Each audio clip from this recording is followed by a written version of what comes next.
하나님 말씀 이사야서 28장 1절로 6절 교독하도록 하겠습니다. 에브라임의 술 취한 자들의 교만한 면류관은 화 있을진저 술에 빠진 자의 성 곧 영화로운 관같이 기름진 골짜기 꼭대기에 세운 성이여 쇠잔에 가는 꽃 같으니 화 있을진저 보라 죽게 있는 강하고 힘 있는 자가 쏟아지는 우박같이 파괴하는 광풍같이 큰 물이 넘침같이 손으로 그 면류관을 땅에 던지리니 에브라임의 술 취한 자들의 교만한 면류관이 발에 밟힐 것이라. 그 기름진 골짜기 꼭대기에 있는 그의 영화가 쇠잔에 가는 꽃이 여름 전에 처음 익은 무화과와 같으리니 보는 자가 그것을 보고 얼른 따서 먹으리로다. 그 날에 만군의 여호와께서 자기 백성의 남은 자에게 영화로운 면류관이 되시며 아름다운 화관이 되실 것이라. 재판석에 앉은 자에게는 판결하는 영이 되시며 성문에서 싸움을 물리치는 자에게는 힘이 되시리로다. 아멘. 비틀거리는 나라와 백성들이여 라는 제목으로 함께 말씀을 나누겠습니다. 서론 같이 읽어보겠습니다. 이사야 28장 29장의 역사적인 배경은 북이스라엘이 멸망을 눈앞에 둔 시점이다. 북이스라엘은 아람과 손을 잡고 유다를 공격하여 큰 전과를 올렸다. 그러나 지독한 우상 숭배와 불순종으로 인해 아수르의 손에 무참히 멸망한다. 유다는 이를 교훈으로 삼아야 한다.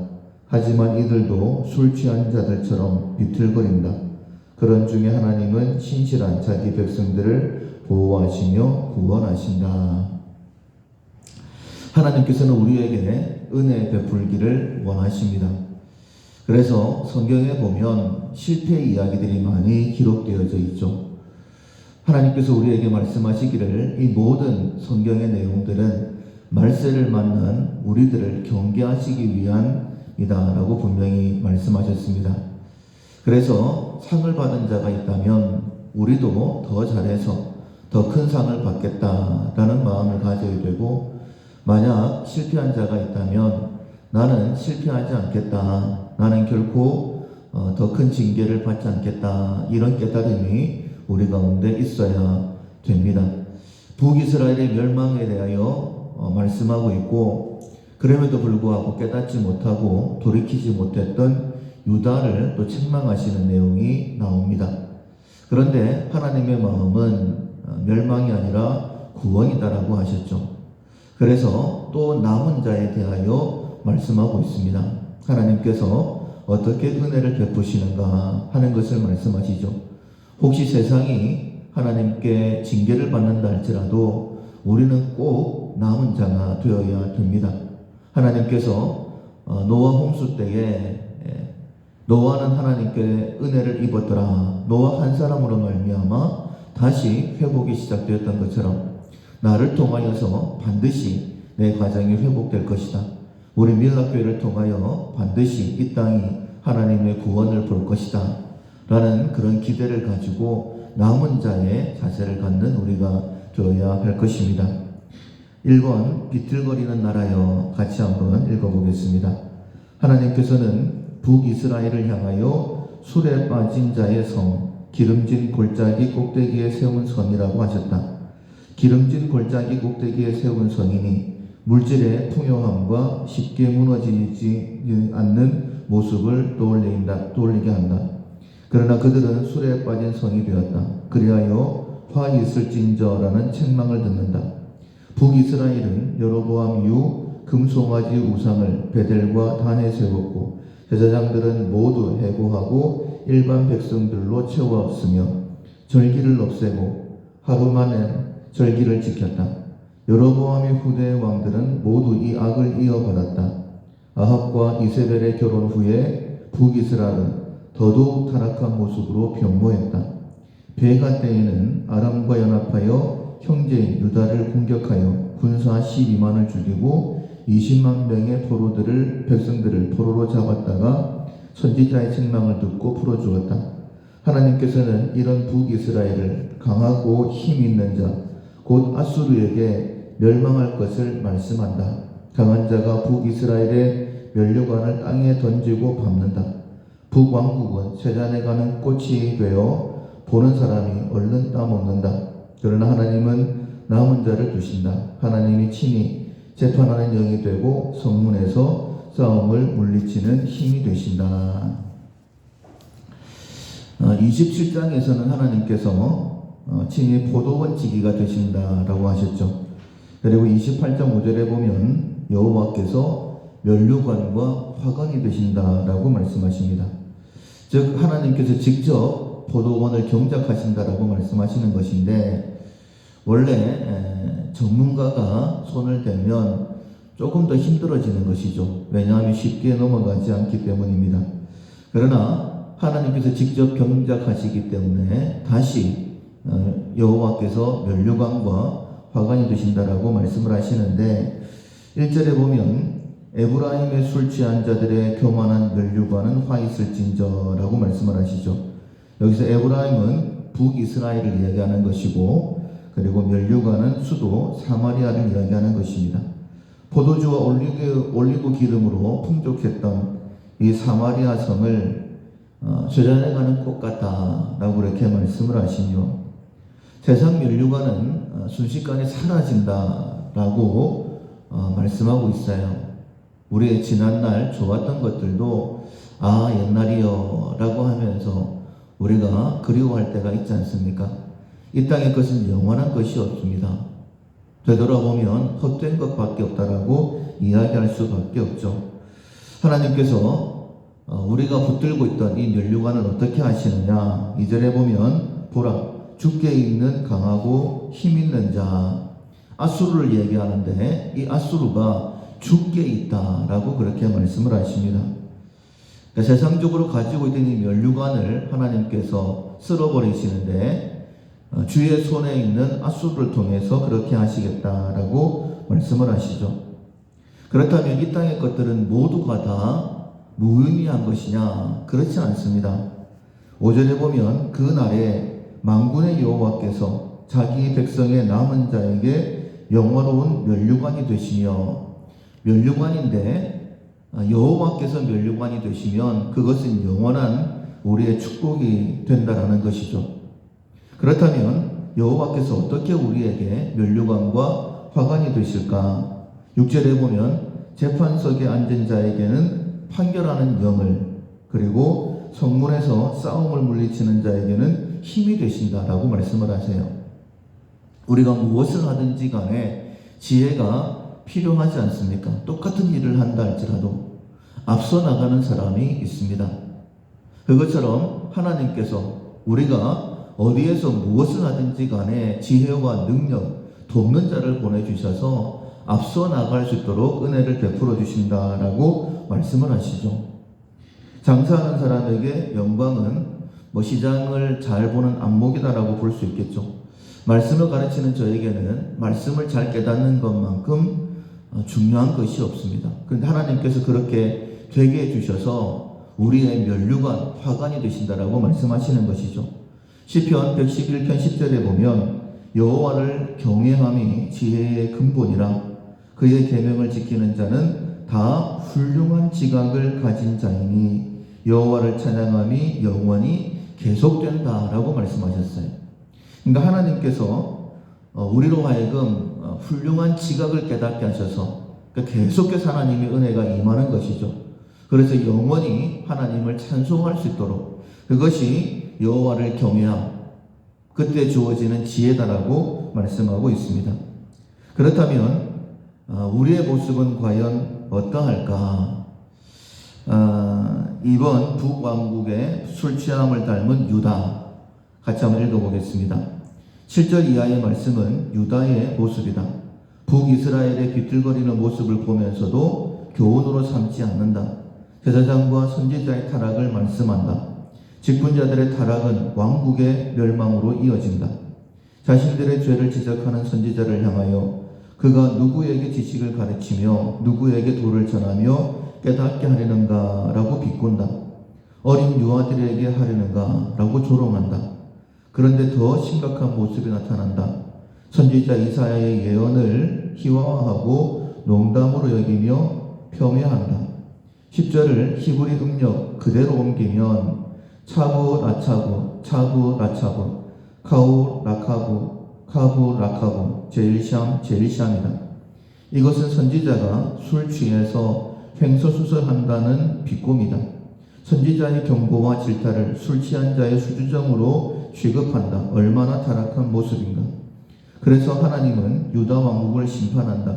심판의 방법은 더듬는 입술과 다른 방언으로 백성들에게 말씀한다.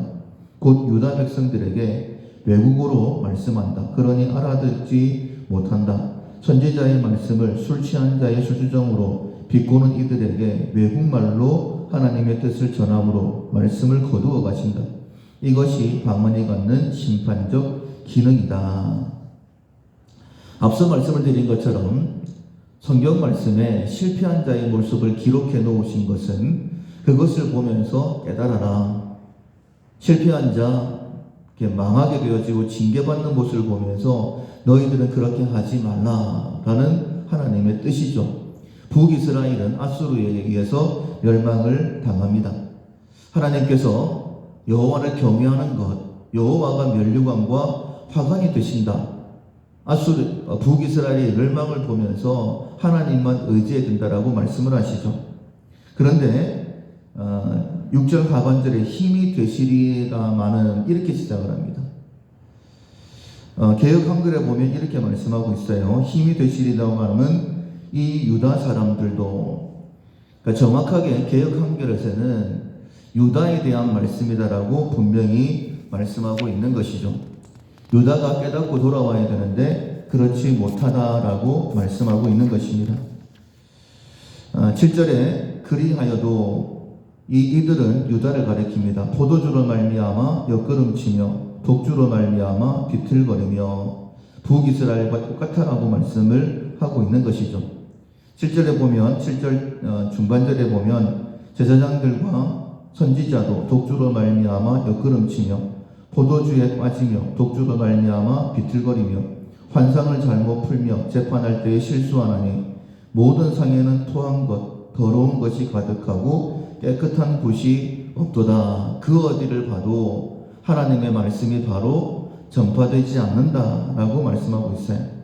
9절에 그들이 유다 사람들이 이르기를 그가 이사야가 누구에게 지식을 가르치며 누구에게 도를 전하여 깨닫게 하려는가? 젖떨어져 품을 떠난 자들에게 하려는가?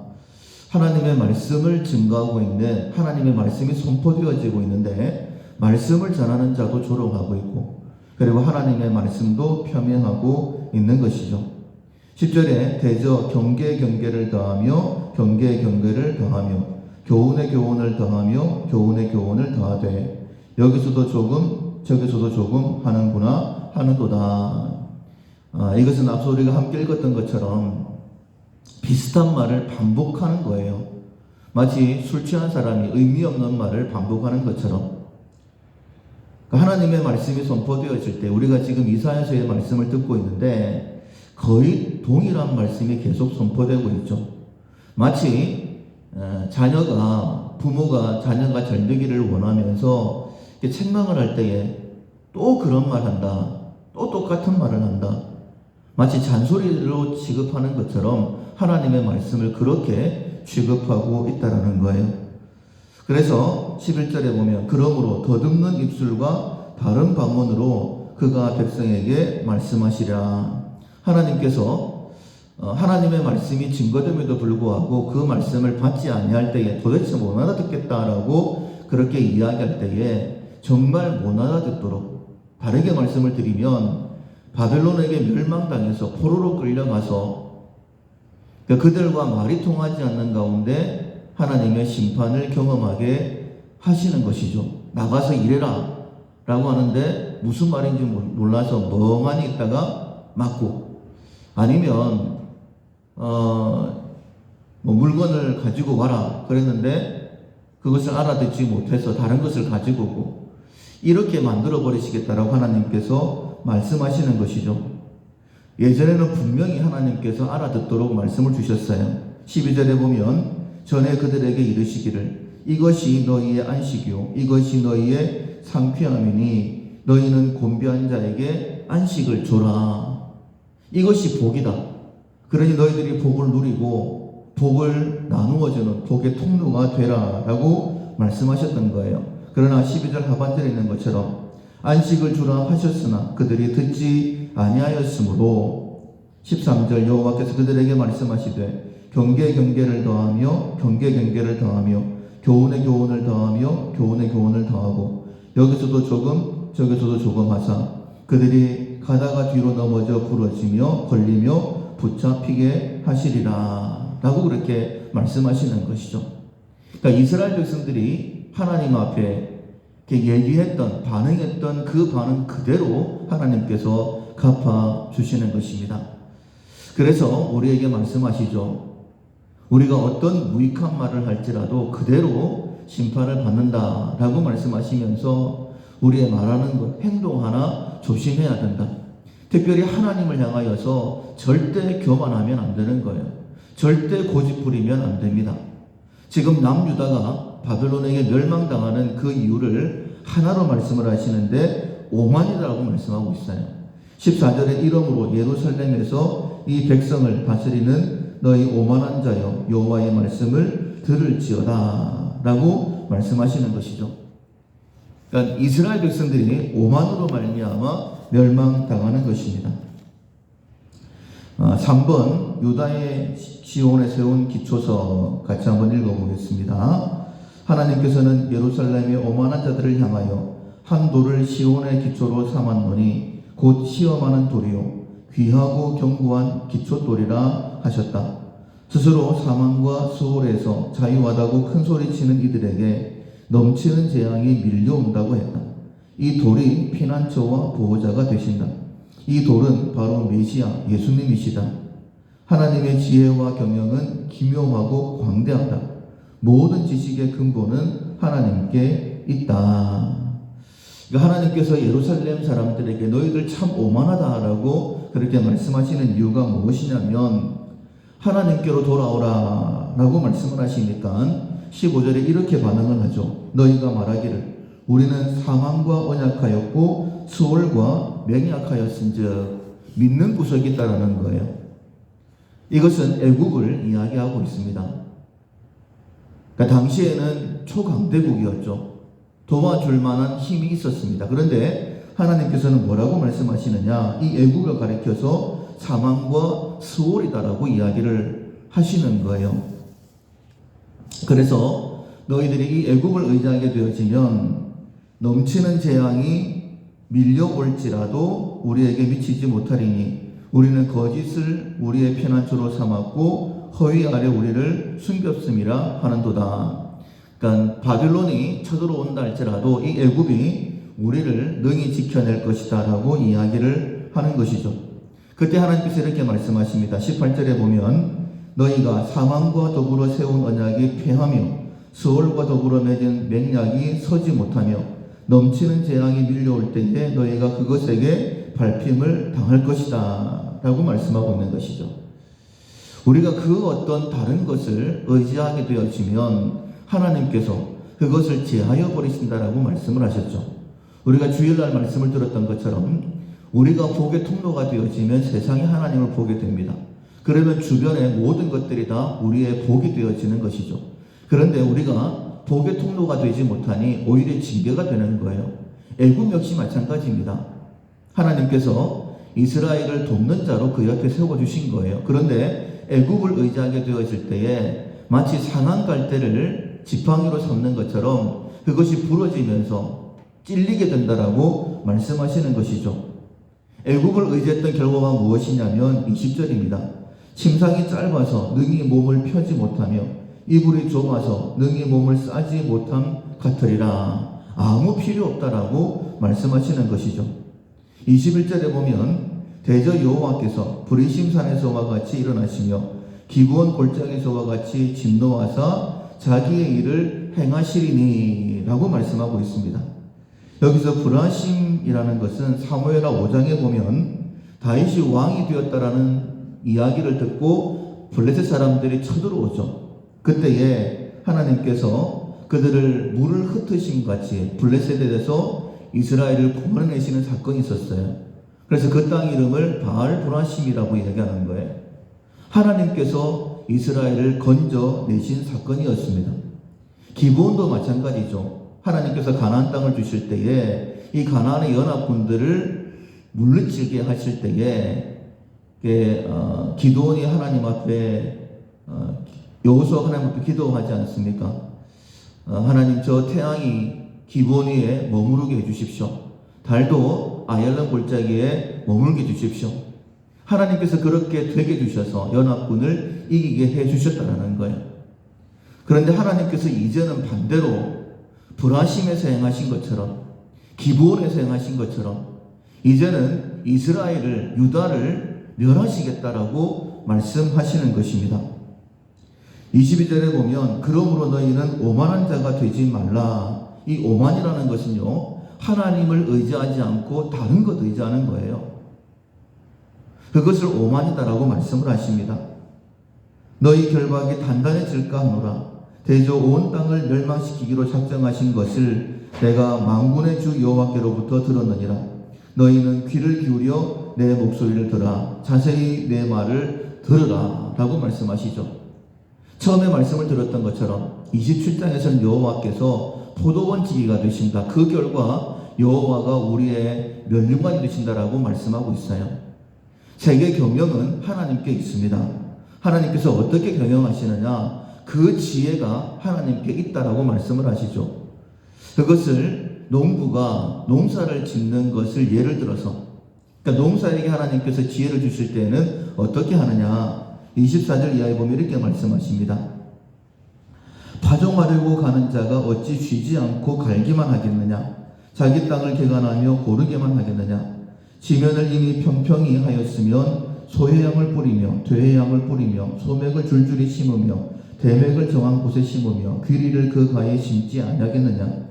이는 그의 하나님이 그에게 적당한 방법을 보이사 가르치셨음이니며 소회양은 도리깨로 떨지 아니하며 대회양은 수레바퀴를 굴리지 아니하고 소회양은 작대기로 떨고 대회양은 막대기로 떨며 곡식은 부수는가? 아니라 늘 떨기만 하지 아니하고 그것에 수레바퀴를 굴리고 그것을 말굽으로 밟게 할지라도 부수지는 아니하나니. 그리고 이렇게 말씀을 하세요.